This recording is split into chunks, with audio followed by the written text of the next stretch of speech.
Y para ir entrando en tema acerca de los tipos de vectores que pueden haber, vamos a estudiar durante el curso de física movimientos unidimensionales, movimientos bidimensionales. Acá estamos hablando del vector posición, pero para el ejemplo sirve. Cuando los vectores son colineales, colineales significa que están en una misma dirección, pueden tener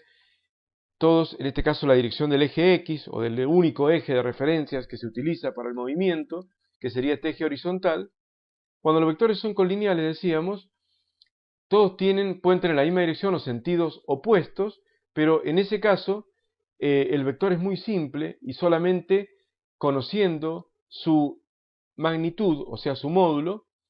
y su sentido, y muchas veces el sentido se expresa con un signo positivo, si el vector va en el sentido de crecimiento del eje, o con un signo negativo, si va en el sentido opuesto al del crecimiento del eje,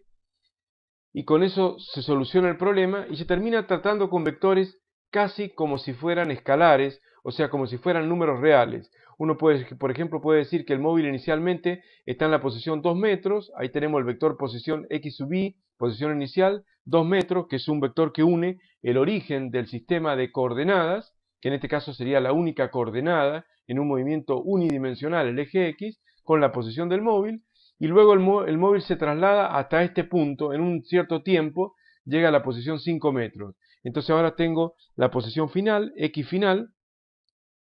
y tenemos que es 5 metros, otra vez el vector en azul acá que une el origen de posiciones con la posición del móvil, y el vector delta x, que sería la posición final menos la posición inicial, aquí en verde, uniendo la posición inicial con la posición final, y son todos vectores colineales. En este caso, casi uno trabaja con vectores, como estamos diciendo, como si tratara de magnitudes escalares. Pero vamos a concentrarnos en movimientos o en vectores bidimensionales y tridimensionales, que son los que más útil nos van a resultar a nosotros en este análisis. En el vector bidimensional,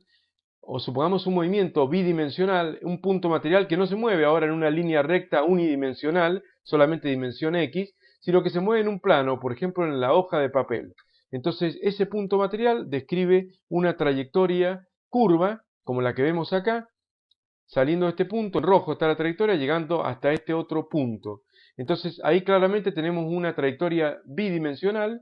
y necesitamos dos ejes de coordenadas, y entonces vamos a trabajar en este caso con los ejes X e Y, los ejes cartesianos, y tenemos el vector clásico, que es el vector que más vamos a estudiar, el vector bidimensional. Entonces decimos que inicialmente el móvil está en este punto y consideramos su posición como el vector bidimensional X inicial. Con la letra X indicamos posición, pero en realidad es un vector bidimensional, o sea que conocer la posición inicial no es conocer solamente la X inicial, que será en este caso 3, algo, 3,2 por ejemplo, sino también conocer la coordenada Y inicial, que en este caso sería 4,2 por ejemplo, ¿no? Por lo tanto, eso es lo que tenemos, básicamente un vector bidimensional.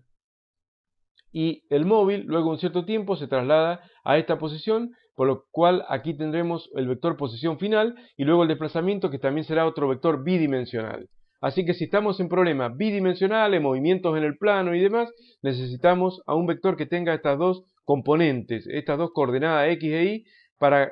conocerlo completamente. Y si tenemos un movimiento tridimensional, entonces ahí sí requerimos una terna de ejes coordenados X, Y, Z, como se observa ahí en perspectiva, y los vectores posición inicial y posición final serán entonces tridimensionales, y para conocer cada vector habrá que conocer las tres componentes X, Y y Z que tiene dicho vector. Así que según la naturaleza del análisis que está bajo estudio, tendremos vectores unidimensionales, bidimensionales y tridimensionales.